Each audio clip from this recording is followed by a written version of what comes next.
Please help me to reach 1,000 subscribers. I never imagined I'd ever be the man telling a story like this.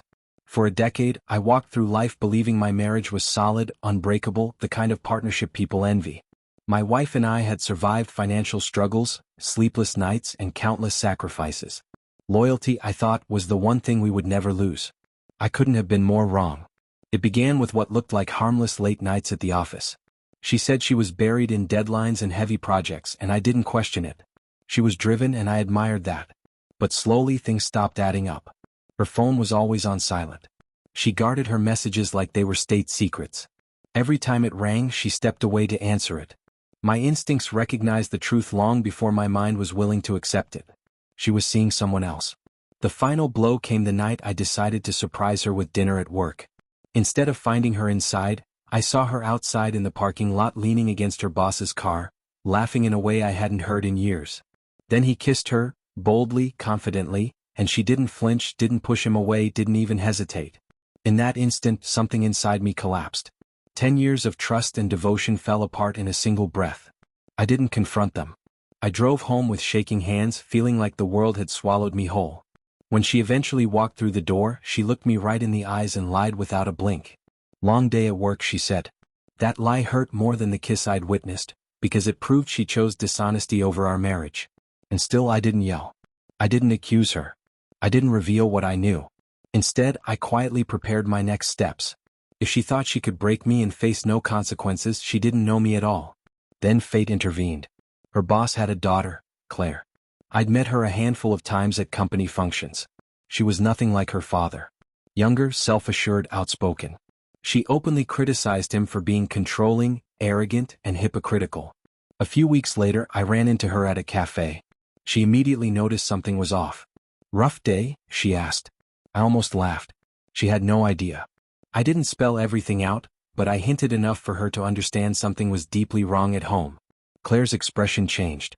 "Let me guess," she said quietly. "My dad is involved." That was the moment everything came into focus. She resented her father. I despised him for wrecking my marriage.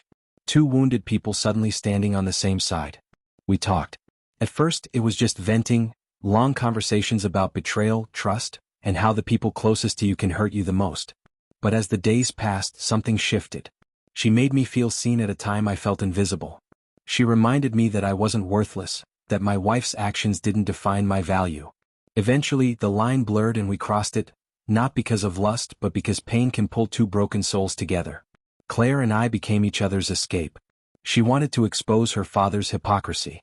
I wanted my wife to feel the weight of her choices. Together we created the perfect storm.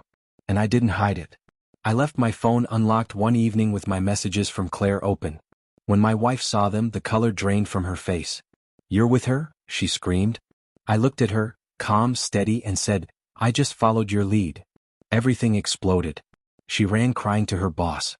And when he learned it was his own daughter, he lost all composure. Their secret little romance fell apart instantly. My wife was humiliated. Her boss was furious and broken. Claire felt free for the first time in her life. My wife begged me to try again. She called it a mistake, promised she'd change, pleaded for another chance, but I was finished. Trust doesn't magically grow back once it's been destroyed. I filed for divorce. Her boss tried to intimidate me, tried to threaten me, but the truth was already circulating. Everyone who mattered knew. And knowing his daughter played a role in his downfall only made the blow worse. My wife ended up alone. The man she risked everything for dropped her the moment his reputation started to crumble. As for me, I didn't rush into a new relationship. I didn't look for immediate happiness. I just breathed freely for the first time in years. Betrayal had crushed me, but it also remade me into someone stronger, smarter, and unwilling to accept anything less than respect. People say revenge isn't the answer. Maybe they're right. But sometimes the most satisfying justice is simply letting the truth destroy the people who tried to destroy you. My wife slept with her boss. I slept with his daughter.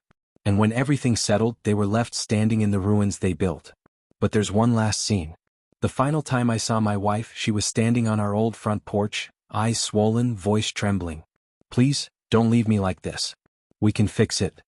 But I no longer saw the woman I married. I saw the woman who had lied to my face, night after night. The woman who gave another man smiles she stopped giving me. The woman who only regretted losing, not hurting. Her boss couldn't even look me in the eye when all was said and done. At one point he called me and blamed me for ruining his family. But we both knew he was the one who destroyed mine first. Claire and I eventually drifted apart, but we stayed friends. She told me that I helped her finally stand up to her father, and that meant more to me than anything physical ever could. In the end, the real victory wasn't the affair, it was reclaiming my life. I walked away stronger. They were left to face the wreckage they created. Please help me to reach 1,000 subscribers.